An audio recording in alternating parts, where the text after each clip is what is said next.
Allez, mesdames et messieurs, bienvenue. Venez Alain, on va se rapprocher parce qu'on va finir à 3. Mais on va commencer à 2, Alain, parce que j'aimerais vous poser une question, parce que on a parlé père et danse, là. J'aimerais, on va arriver sur le temps de conclusion et on va faire, vous inquiétez pas, on va faire venir Madame Trepte tout de suite. Mais avant, je voudrais faire une petite transition là entre les deux. Père et danse, autodétermination, finalement, c'est un levier. La père et danse, on entend là, finalement, ce qu'on a entendu, c'est un levier pour accélérer finalement l'autodétermination. En tout cas, merci là encore aussi de cette dernière intervention où il me semble que le père aidant, et je me suis permis de le dire, la matrone était une mère aidante pour aider une jeune femme à accoucher depuis la nuit des temps. Je pense que depuis la nuit des temps, on s'entraide. Maintenant qu'on professionnalise et qu'on respecte les bénévoles, je pense que c'est pas mal non plus. Et donc, l'aspect militant de Sabrina me paraît tout à fait bon. Et en même temps, voilà, que le bénévolat soit bénévole. Par essence, bénévolat, vouloir le bien, c'est une façon d'être dans une relation, dans une amicalité, une amitié, je dirais, aristotélicienne. C'est-à-dire que comment on peut vivre ensemble sans bénévolence. Si on ne met pas ça en avant, on est une société complètement mécanicienne. C'est-à-dire qu'il faut un poste, un budget, une fonction, une mission, et sinon ça ne marche pas. Une fiche de poste, on disait, une fiche de poste aussi pour les pères aidants. Alors, n'entendez pas mon propos comme étant que ce n'est pas bien. Mais je veux dire qu'on comprend bien, et d'ailleurs vous tous qui êtes dans des associations, vous savez, on en parlait à midi avec une personne, c'est que la PF, le CREAI, tout ça c'est parti de parents bénévoles pour donner des possibilités à leurs enfants ou à leur famille d'être un peu mieux lotis, un peu mieux entourés, un peu mieux accompagnés. Et c'est grâce à ce mode associatif en France qu'on a et qu'on a dans beaucoup de pays du monde qu'on a permis de soulever des montagnes et de trouver des techniques. Après, ça se professionnalise et tant mieux pour certains les professionnels, mais vous êtes tous là à faire beaucoup de bénévolat sans le savoir ou en le sachant. Voilà. Donc, on ne peut pas avoir d'autonomie si on ne comprend pas. Moi, j'ai fait plein de cours sur le développement psychique de l'enfant. L'enfant, il se découvre capable de penser grâce à la manière dont les parents, et vous l'avez dit très bien, permettent aux enfants de faire des essais-erreurs. Mais après l'essai-erreur, essais-erreurs, on apprend à parler grâce à des essais-erreurs. Mais après, il faut quand même vous organiser. Il y a un peu de grammaire. Je vais être un peu méchant, mais on ne parle pas la France, on parle le français. Donc il y a un peu de nécessité d'organiser l'erreur. Et puis d'aider les gens à faire du jugement. Alors, je vous embête avec les noms des philosophes, mais pour dire que les philosophes ne sont pas complètement désincarnés. Hannah Arendt, c'était une philosophe que vous connaissez tous sûrement, mais de nom, elle disait, mais la capacité de penser et de juger, c'est comment je construis mon jugement. Et j'ose le répéter, donc désolé, mais c'est des 3, 4, 5, 7 ans qui sont capables de jugement, de savoir, et l'essai, l'erreur. L'erreur, il y a des écoles où on fait plancher les enfants entre l'erreur et la faute. C'est fondamental. Est-ce que vous sauriez faire ça? Je ne sais pas, parce qu'on ne l'a peut-être pas appris. Ah oui, la faute. Ok, ça veut dire quoi? C'est que dès le plus tendre enfance, qu'on soit avec un handicap ou pas, eh bien, il faut apprendre aux enfants à faire des essais-erreurs, à oser reprendre sur ces erreurs, avec beaucoup de tendresse, mais aussi de force de caractère, pour dire qu'il y a des choses qu'on peut faire ou ne pas faire. C'est alerte rouge, il y a des choses qu'on ne doit pas faire. Donc la phase anale, elle doit se passer. Donc tout ça pour dire, c'est que on est dans une dynamique où on ne peut pas apprendre à penser, comme dirait Madame Arendt ou d'autres, si on n'a pas eu la capacité, l'aide familiale pour nous apprendre. Donc la pérédance, c'est un peu une aide familiale autrement, qu'elle soit complètement bénévole ou professionnelle. Et donc, je suis heureux d'entendre que maintenant, on puisse s'entraider avec les familles pour aider des enfants autistes, les enfants dyslexiques, les enfants avec des troubles des apprentissages.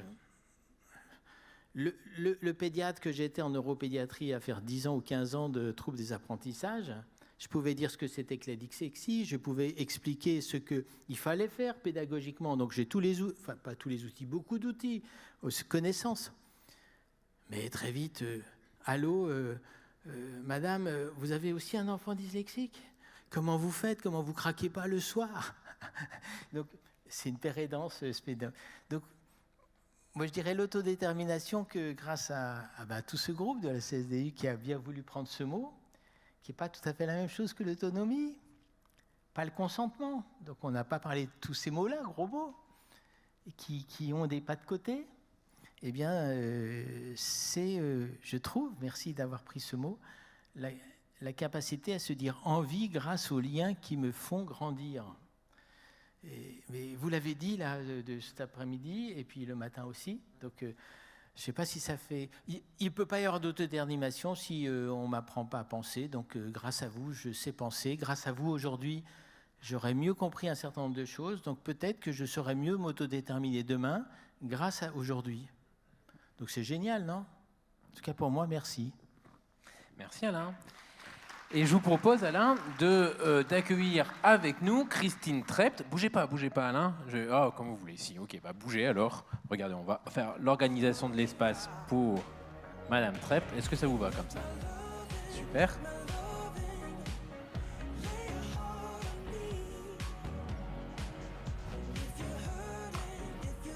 Donc Madame Trept, je ne sais pas s'il faut encore vous présenter, mais je vais le faire quand même. Vous êtes présidente de la commission spécialisée droits des usagers, la CSDU, à la CRSA Hauts-de-France. On a passé une journée riche de témoignages, riche d'expertise, riche d'échanges. Qu'est-ce que vous retenez à la fin de cette journée ? On arrive vraiment dans la conclusion, là il nous reste quelques minutes. Qu'est-ce que vous retenez de cette journée ? Qu'on a eu un sacré courage de s'attaquer aux nos autodéterminations. Et je vois qu'il y en a plein de personnes à qui ça n'a pas fait peur non plus. Parce que je crois, le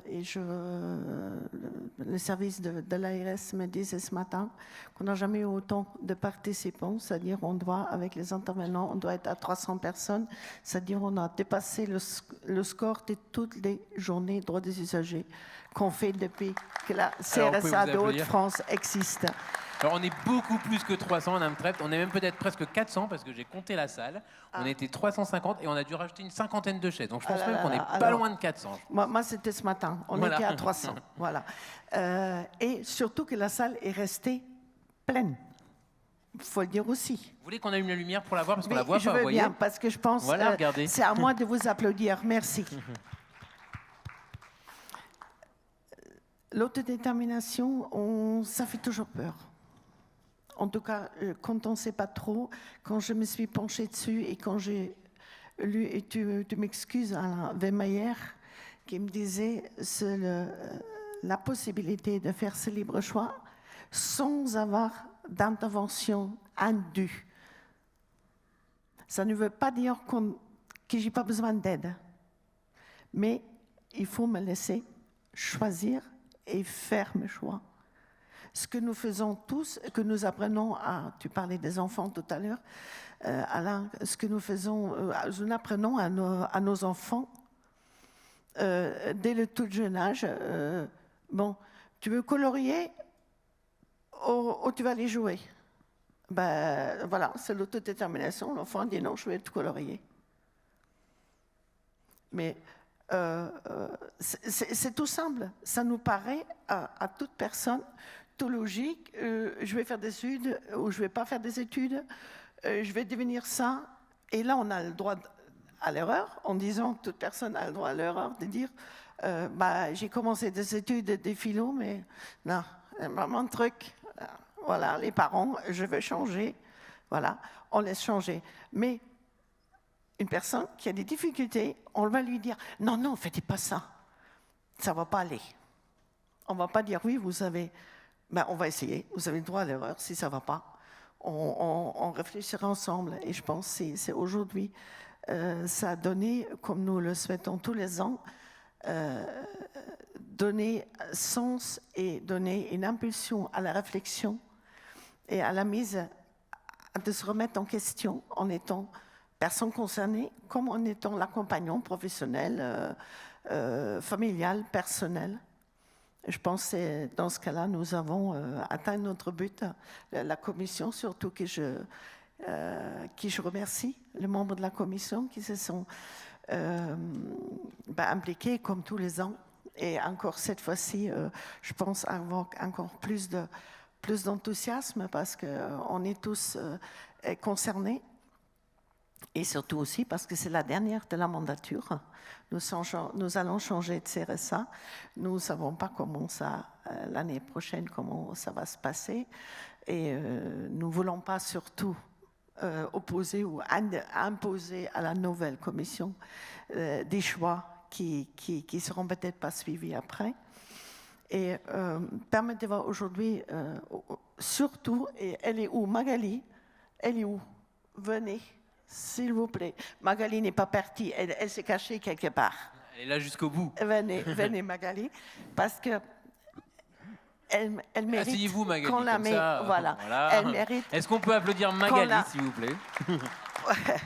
Pour une fois, qu'elle soit aussi dans la lumière, parce que Magali, c'est avec ses collègues, bien sûr, de la démocratie sanitaire et la direction, mais c'est la cheville ouvrière de notre commission, de ces journées, et cette journée-là, et je sais qu'elle en met des jours et des problématiques. Il n'y a pas de problème, il n'y a que des solutions. Magali est une éternelle positive, une éternelle, voilà, le verre à moitié plein. Et je tiens à la remercier aujourd'hui, officiellement, comme nous le faisons tous les ans, mais une fois dans la lumière, et aussi à tous ses collègues qui répondent toujours présents pour cette journée.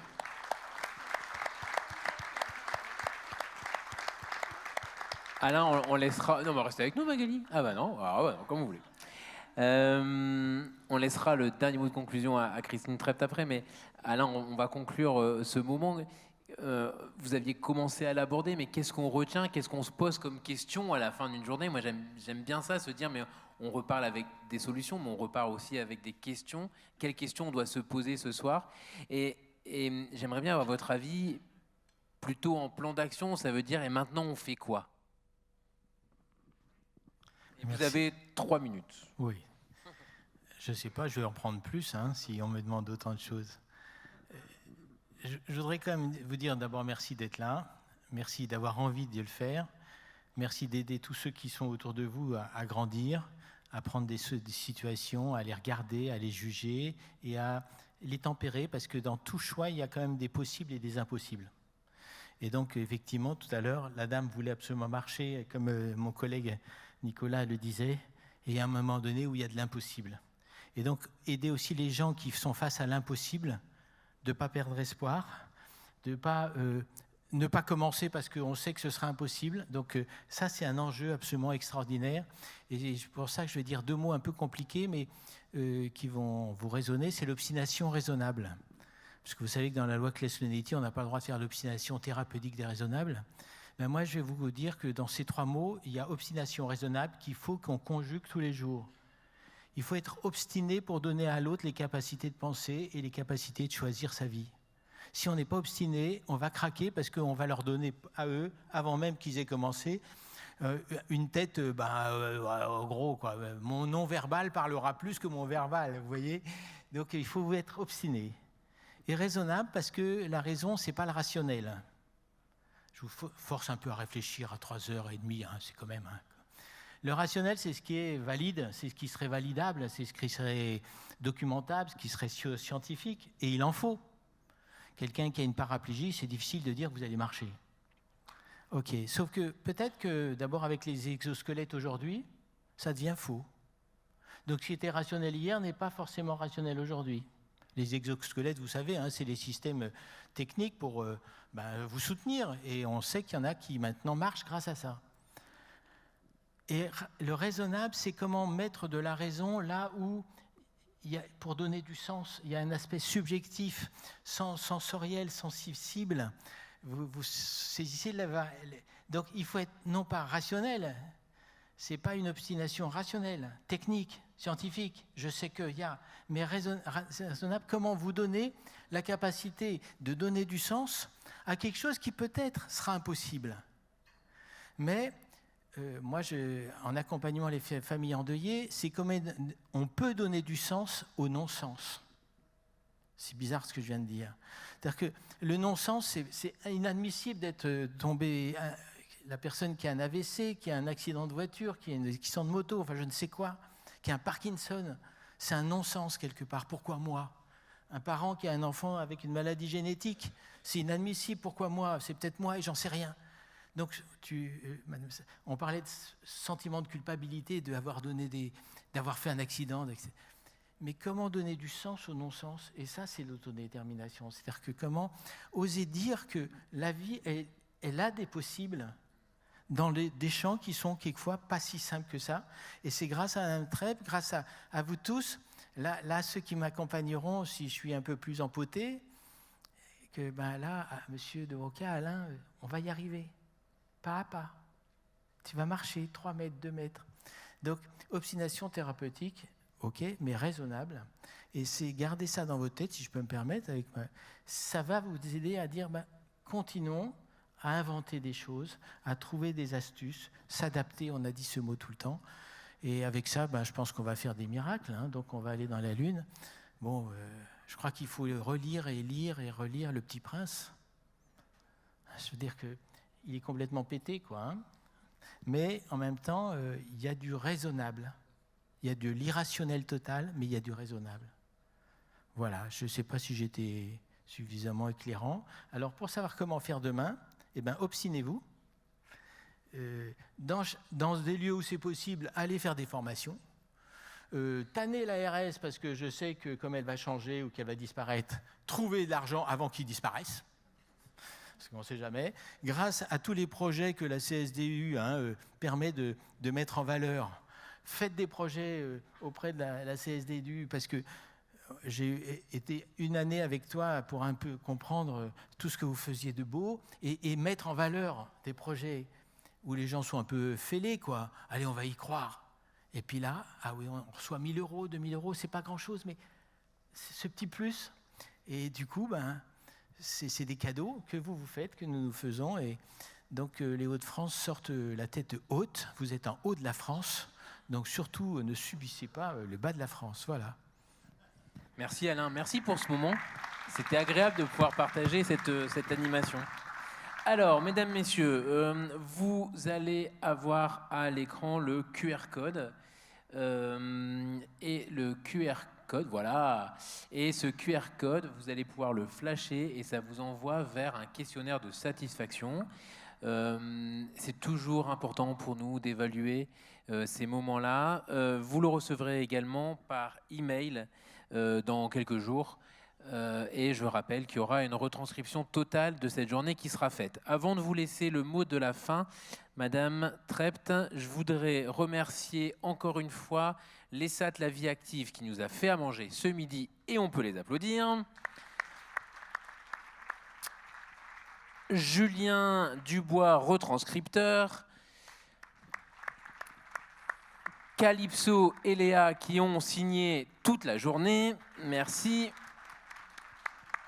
La SARL Voxa Direct pour la Vélotipie.